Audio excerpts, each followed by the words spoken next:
Technically speaking, the Washington Commanders need to win just 5 games to claim improvement over last season, but that alone would not dub this new group a success. That and more on today's episode of Locked On Commanders.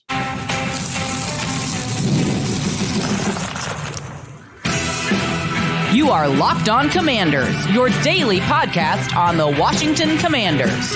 Part of the Locked On Podcast Network, your team every day. Welcome into today's episode of Locked On Commanders, your daily podcast covering the Washington Commanders, part of the Locked On Podcast Network, your team every day. I'm your host, David Harrison, credentialed member of the media covering the Washington Commanders for CommanderGameDay.com, here with you every Monday through Friday, and I greatly appreciate you for coming through today and every day. Everydayers, welcome back. On today's episode, I'm going to be identifying 3 games that I believe will tell the tale of whether or not this new Commander squad is successful in 2024. And I'm going to tell you why the Houston Texans are not a fair comparison to set expectations by this coming season. But first, we're going to start this episode discussing that the Washington Commanders have to do more than simply win more games in 2024 than they did in 2023 to consider this new group a successful one. Today's episode is brought to you by FanDuel. Make every moment more. Right now, new customers, you get $150 in bonus bets with any winning $5 bet.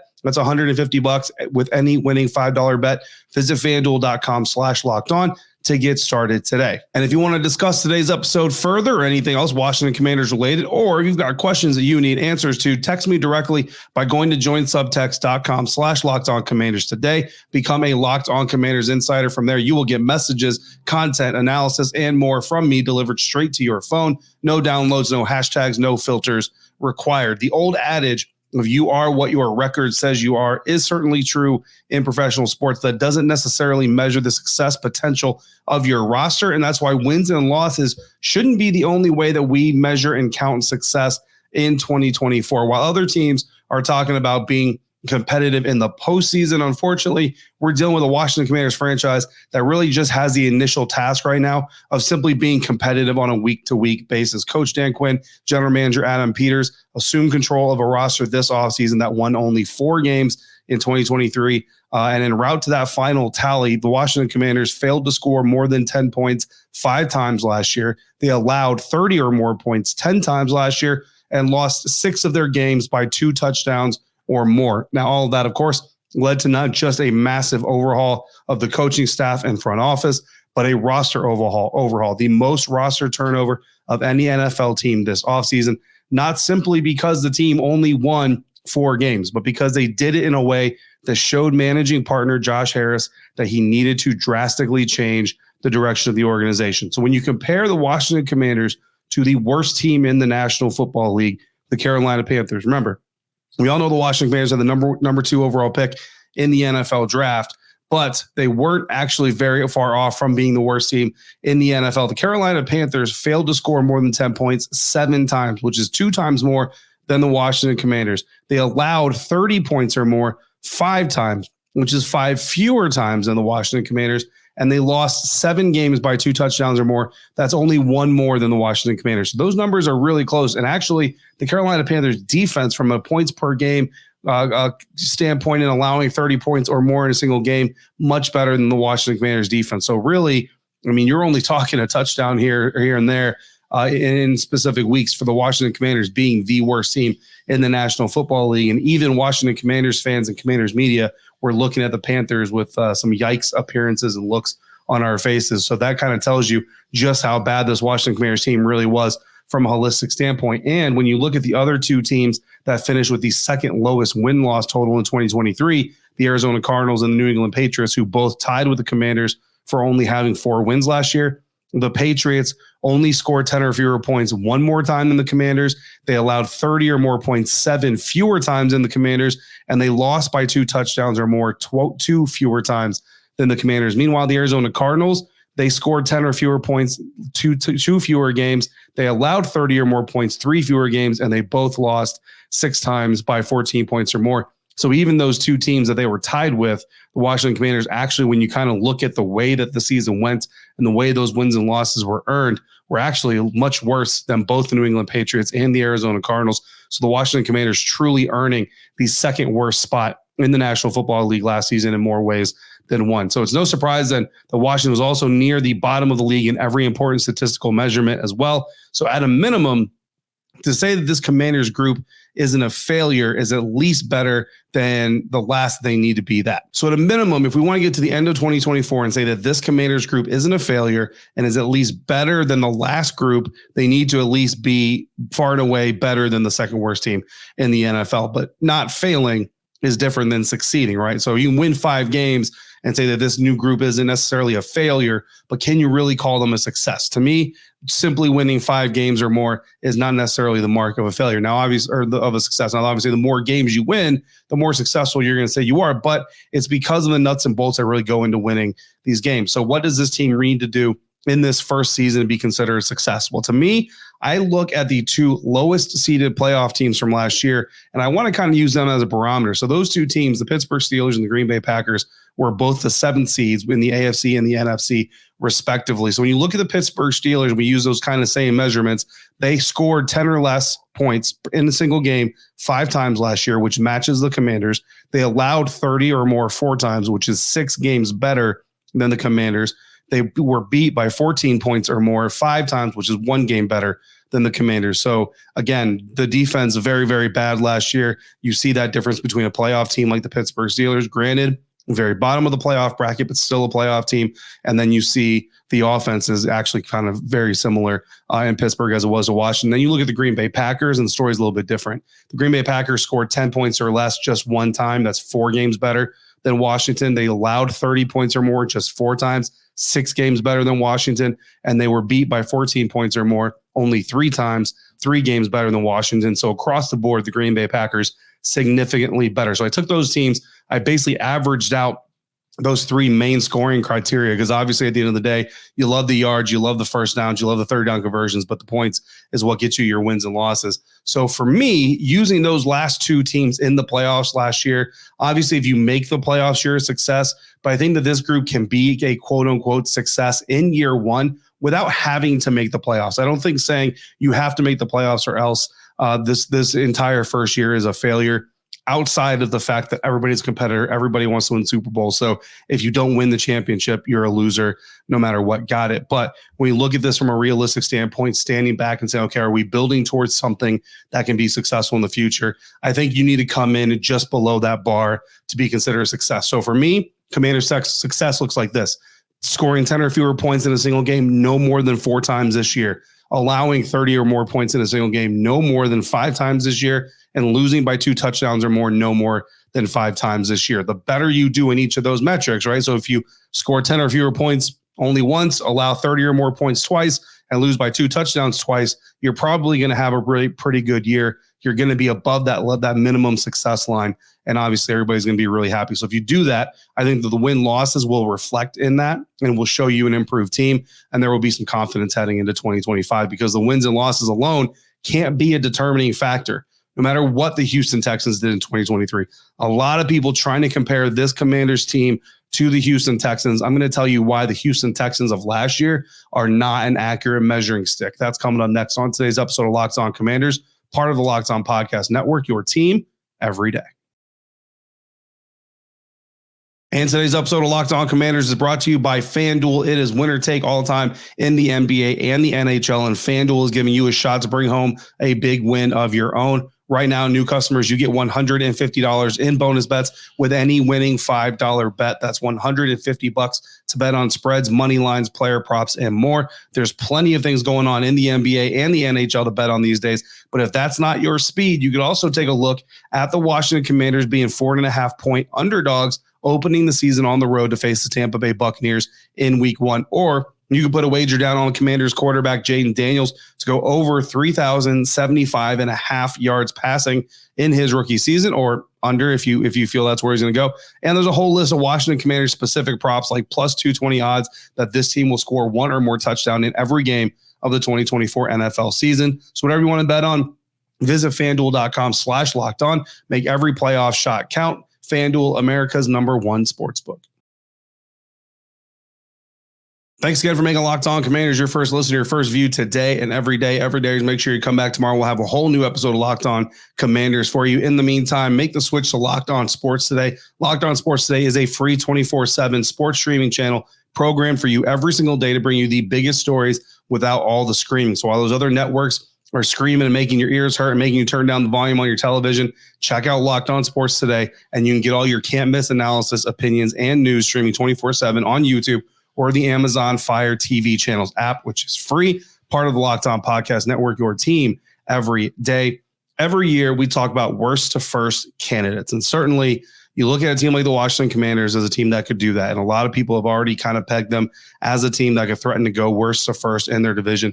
But how much of that is hype and how much of that is really real? Well, one of the most recent teams that have gone from the bottom or near the bottom of their division to the top are the Houston Texans. And a lot of people are starting to use the Houston Texans as a barometer and as an example of why the Washington Commanders can do it. And while I understand that, I want to say that this is not an accurate barometer, an accurate measuring stick to use for the Washington Commanders for multiple reasons that we're going to go over here right now. So not only did the Houston Texans win their division, they also won a playoff game. They beat the brakes off the Cleveland Browns before they eventually lost in the second round to the Baltimore Ravens. Baltimore Ravens go to the AFC Championship game, lose to the eventual Super Bowl champion, Kansas City Chiefs. But I would say, again, that the bar is too high if you're expecting Houston Texans. Now, I'm not saying you shouldn't anticipate it or get excited about it or say, oh, man, the potential is there. Certainly, if every day, as you already know this, I'm a big hype guy. I'm a hype season guy. I love fans getting excited for the what ifs and for what could be. But when we have conversations like this, we do have to stay, at least I have to stay more realistic, not because I want to dim your light, not because I want to harsh your hype, but because I just want to be successful. I want to deliver you some direct information. So again, when we go back to the level of Commanders' success, right? 10 or fewer points scored by the offense, no more than 4 times this year. Last year, the Houston Texans only did that 3 times. So again, that kind of measures in with what we're talking about. Allowing 30 or more points no more than 5 times, the Houston Texans defense exactly hit that exact number. They allowed 30 or more points 5 times last year.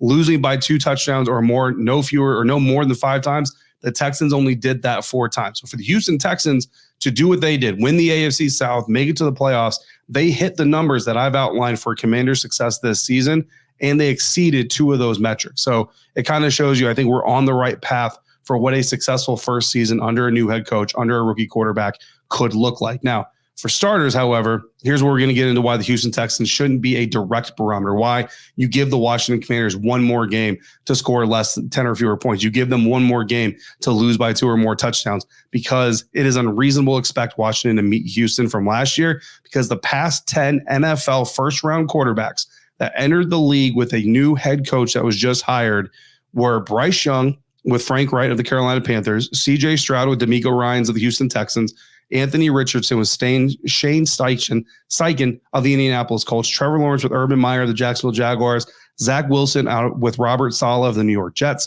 Kyler Murray with Cliff Kingsbury of the Arizona Cardinals, Josh Rosen with Steve Wilkes of the Arizona Cardinals, Carson Wentz with Doug Peterson of the Philadelphia Eagles, Johnny Manziel with Mike Pettin of the Cleveland Browns, Teddy Bridgewater with Mike Zimmer of the Minnesota Vikings. That's the last 10. It goes from 2023 to 2014. Your last 10 quarterbacks that were drafted in the first round by or 2 coaches in their first year coaching with that team. Of those 10, 20% of them had a winning record their first year. Only 2 of them. 10% of them made the playoffs. C.J. Stroud. 60% of them won more than 4 games. 40% won less than 4 games. Obviously, that math there, 4 or less games. 10% were together on a Super Bowl team. That's only 1. That's Carson Wentz and Doug Peterson. And there's an asterisk there, right? Carson Wentz wasn't there, wasn't healthy for the Super Bowl run itself. So there's an asterisk there. 80% of the situations here, the last 10 times a new coach was part of drafting a rookie quarterback, 80% of the time, one or both of those 2 guys gone 5 years later.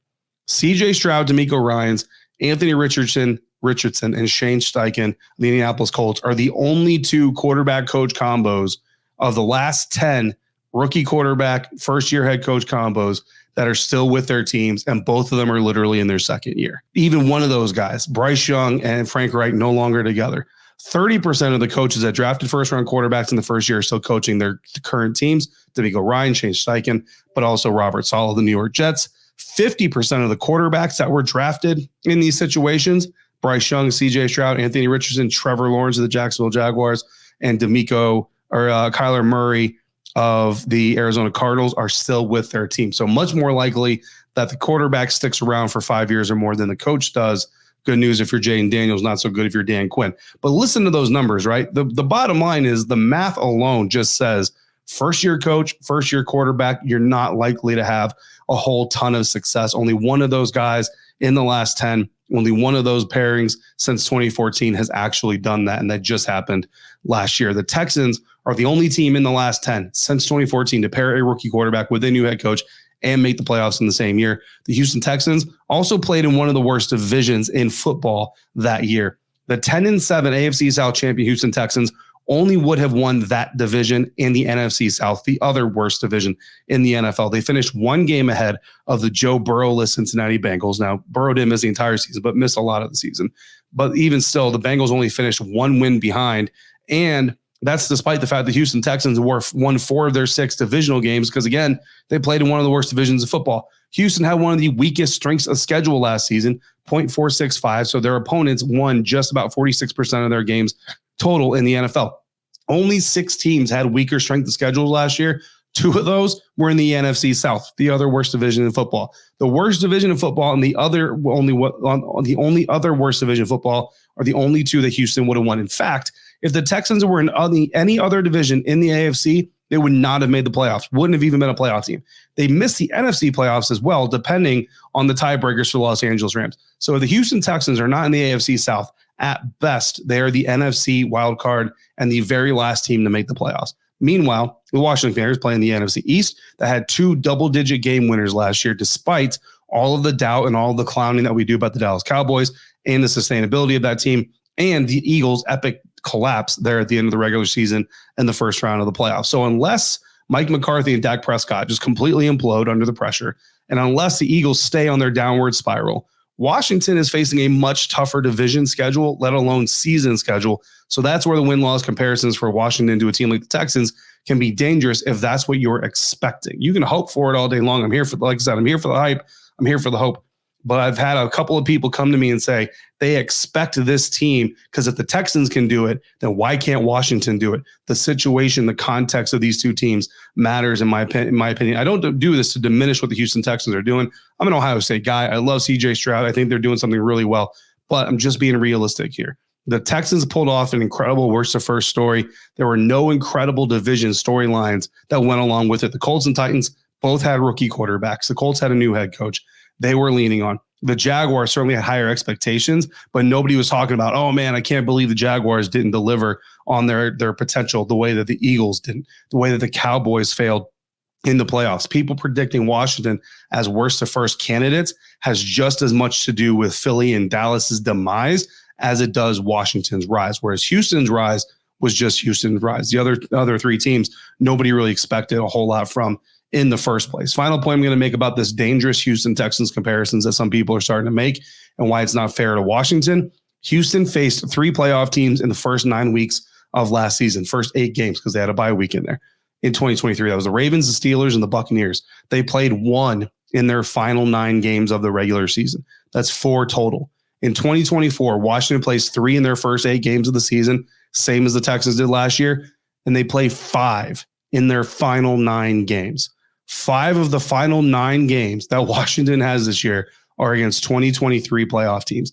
The Commanders, with a rookie quarterback, face more playoff teams in the final 9 games of the year than Houston did all of last year. And if you look at the Bengals as a playoff caliber team when Joe Burrow is healthy, then really you can add another one. That's 4 in the first 8 games, 9 all year long, 10 all year long. Oh, and Washington has the latest bye week of the year possible while doing it. So I say all this again, just to be realistic and delivering an expectation of what success really looks like. I don't think if you're one of the people out there who says they have to do what the Texans did or else it's a failure, I think you're being a little bit unfair to the Washington Commanders. So again, my barometer for what the successful season looks like for this team, a little bit lower than some of yours. That's fine. I'm going to tell you the 3 games I think when we look back on them, if they do well in these 3 games, we're going to ultimately say that this Commanders season was a success. Coming up next on today's episode of Locked On Commanders, part of the Locked On Podcast Network, your team every day.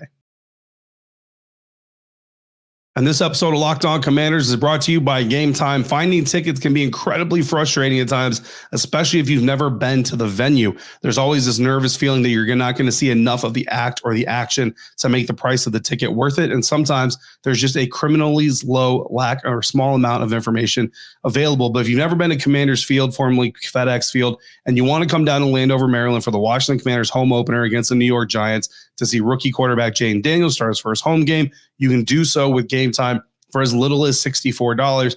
And you can see what the view will look like from section 413 before you buy those tickets. Game Time will also tell you where the best deal is and show you what those $141 tickets look like from section 117. Last minute deals, if you can't make those plans until right before, can save you up to 60% sometimes when you're buying last minute tickets for sports, concerts, comedy, and theater, and anything else. Take the guesswork out of buying tickets with Game Time. Download the Game Time app, create your account, use the code LOCKEDONNFL to get $20 off your first purchase. Terms apply. Again, create your account, redeem the code LOCKEDONNFL for $20 off your first purchase. Download the Game Time app today. Last minute tickets, lowest price guaranteed.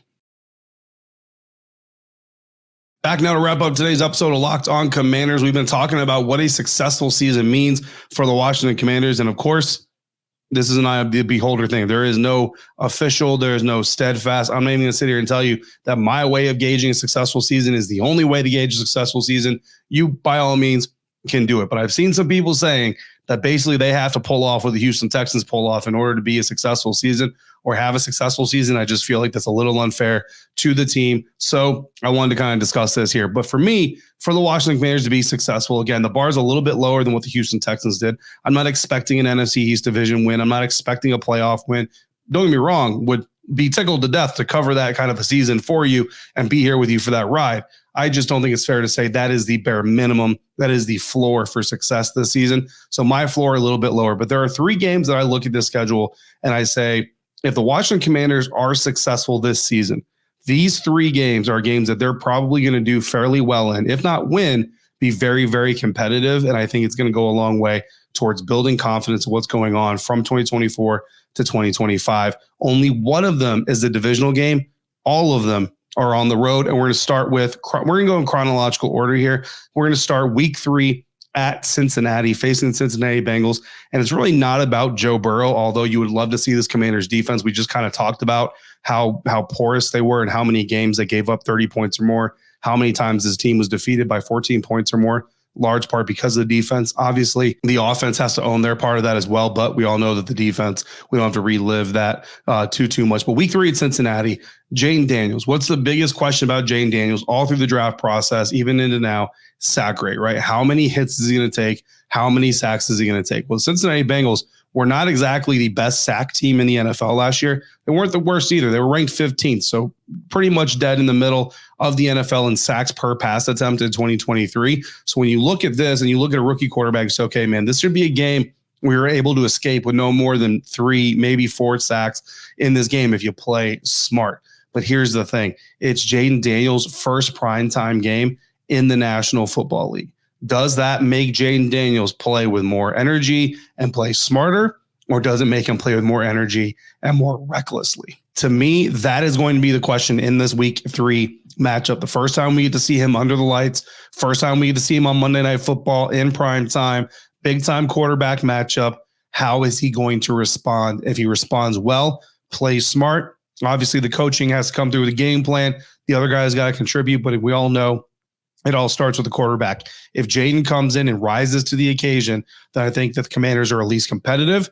If they don't win, they should be able to at least hang in there, be competitive, like I said. And to me, that's one of those situations where you don't necessarily have to come out with a dub, but if you can come out with competitive fire and show that you're a smart quarterback 3 weeks in, then I think a lot of people will feel a lot better. The people who are still having some of those misgivings about whether or not Jayden is going to be a smart enough quarterback for this team, maybe by then, maybe in that game specifically, we can kind of lean on that and say, hey, there's some examples of this guy being smarter at the pro level. Then we're going all the way. We're going to fast forward a whole lot to week 15 at New Orleans. You're coming off a bye week. And I just remember the last week 14 bye. Again, 3rd straight year of the week 14 bye. That is brutal. But especially with a young quarterback, with a rookie quarterback, first-year head coach, the NFL is not going to give this team an opportunity to stop, take a knee, regroup until week 14 of the NFL season. By then, your season could be pretty much done. It's late in the year, but I want to see how this team responds. You go into New Orleans. It's a tough environment. It's a very loud Superdome crowd. It's a very passionate Saints fan base, whether they're winning, whether they're losing, whether they're in the playoff race or not.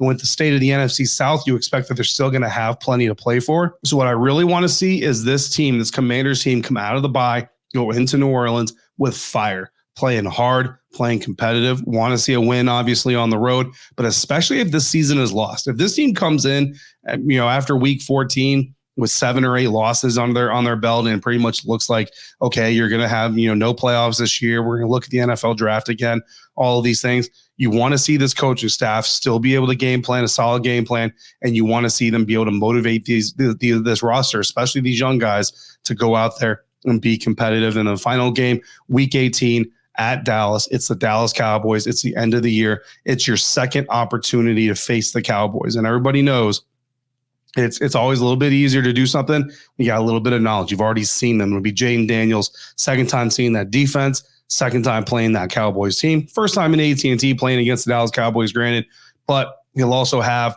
pretty much an entire year right under his belt. Knock on wood, no injuries taking the games away from him. And there may be playoff or divisional championship implications on the line. For those of you who have the Houston Texans as the bare minimum, then the Commanders divisional championship could be on the line. Playoff seeding could be on the line. Either way, it's going to be a big game. It's going to be the last week of the season, and it's going to be a significant opportunity for Jaden Daniels, the Washington Commanders. Look, if the season's lost, there's going to be the old conversation. Would you rather lose and get a better draft pick, or would you rather win and take that feeling into the offseason? The players, the team, they're going to want to win. We'll just talk about that right now. So it's the last opportunity for the Washington Commanders to go out winners and to do it on the road against one of their main division rivals. So week 3 at Cincinnati, week 15 at New Orleans, week 18 at Dallas, for various differing reasons. The Washington Commanders come out of those 3 games with either wins or being incredibly competitive. I'm talking 3 to 5 point losses, no more than that. Then I think those will play very, very well into what we talked about at the beginning of this episode, what it takes to be successful in this first year under Dan Quinn and Jaden Daniels. So that's going to wrap up this episode. Coming up tomorrow, we got more Commanders content discussion. We're priming up for another OTA practice coming up on Wednesday. In the meantime, if you got questions or comments, throw them down the YouTube comment section. Insiders, text me directly to get in on that. If you're not already, go to joinsubtext.com/LockedOnCommanders. Become an insider today. Don't forget to check out Locked On Sports Today, the first ever 24/7 live streaming sports channel on YouTube. And as always, thank you for making Locked On Commanders your first listen of the day, today and every day, everydayers. Thanks for coming through like you do. Until we speak again, if you're out and about, please be safe, be kind, and I'll see you next time for another episode of Locked On Commanders, part of the Locked On Podcast Network, your team every day.